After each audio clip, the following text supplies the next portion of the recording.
நாம் ஏதாவது ஒரு இறப்புக்கு போனோம்னா அந்த இறப்புல இந்த இறந்தவர்களை அர்ச்சிக்கும் பொழுது நமது குருமார்கள் சொல்ற வாக்கியம், நிறைவான அமைதியை இவருக்கு தந்தருளும், முடிவில்லா ஒளி அவர்கள் மீது ஒளிர்வதாக அப்படின்னா. அது என்ன முடிவில்லா ஒளி?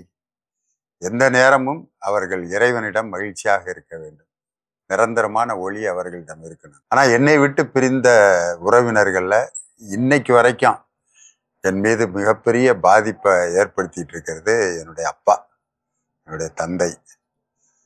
ஒய் இன்னாசி ஆசிரியர். அவர் ஒரு உடற்கல்வி ஆசிரியர். நான் படித்த ஸ்கூல்லையே பிஇடியா இருந்தார். முன்னாள் இராணுவத்தில் இருந்தவர்.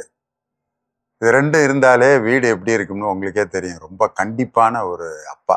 ஆனால் அதே அப்பாட்ட ஒரு சாஃப்ட் கார்னர், ஒரு அன்பு, பாசம், ஒரு இனிமையான, எளிமையான, மகிழ்ச்சியான உணர்வுகள்லாம் நிறைய இடத்துல எங்கள்கிட்ட பரிமாறியிருக்காரு.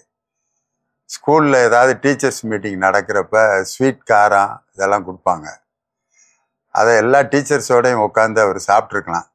ஆனால் அதை ஒரு சின்ன பேப்பரில் மடித்து அந்த ஸ்கூலில் விளாண்டுக்கிட்டு இருக்க என்கிட்ட அதை கொடுத்து சாப்பிட்றான்ட்டு போவார். இப்படி ஒரு பாசமான ஒரு அப்பா.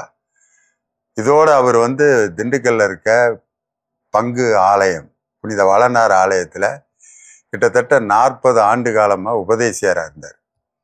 டெய்லி சர்ச்சுக்கு காலையில் எங்களை அந்த முதல் பூசைக்கு எழுப்பி கூட்டிகிட்டு போவார். 5 மணிக்கு அந்த பூசை நடக்கும். 4:30க்கெல்லாம் எங்களை எழுப்பி வழியில் கூட்டு போகிறப்ப ஜெபமாலை சொல்லிக்கிட்டே வர போகணும். அப்போ எங்கள் அப்பாவை திட்டிகிட்டு இருப்பான், இவர் பூசைக்கு போக வேண்டியதானே, நம்மளையும் போட்டு இப்படி பாடாப்படுத்துறாருன்னு. ஆனால் இன்னைக்கு நினைக்கிறேன், அந்த நேரத்தில் நாங்கள் நடந்து போகும்போது சுவாசித்த அந்த ஓசோன் காற்று தான் இன்னைக்கு எனக்கு பாட்டாவும் பேச்சாவும் மேடையில் வந்துட்டு இருக்கு. இன்னைக்கு நான் ஒரு பாடநூல் கழக தலைவராக இருக்கேன். ஒரு பட்டிமன்றத்தினுடைய நடுவராகி உலக நாடுகள் முழுவதும் நான் போயிட்டு வந்திருக்கேன். கலைமாமணி விருதெல்லாம் வாங்கியிருக்கேன். இதை பார்க்குறதுக்கே எங்கள் அப்பாவுக்கு இன்னைக்கு அந்த வாய்ப்பு இல்லாமல் போச்சு. இருந்தாலும் விண்ணகத்திலேருந்து எங்களை ஆசீர்வதிச்சிட்டு இருப்பார். எங்கள் அப்பாக்கிட்ட நான் கடைசி வரைக்கும் ஒரு விஷயத்த சொல்லணும்னு ரொம்ப ஆசைப்பட்டேன். அதை கடைசி வரைக்கும் அவர்கிட்ட சொல்ல முடியாமல் போச்சு. என்ன அப்படின்னு சொன்னாக்க, நான் அரசியலில் நான் பெரிய ஆள் ஆகணும்ப்பா அப்படின்னு ஒரு ஆசை இருந்தது. அவர் என்னை ஒரு வாத்தியார் ஆக்கி அவருக்கு பிறகு குடும்பத்தை கவனிக்கணும் அப்படிங்கிறதான் அவருடைய நோக்கம்.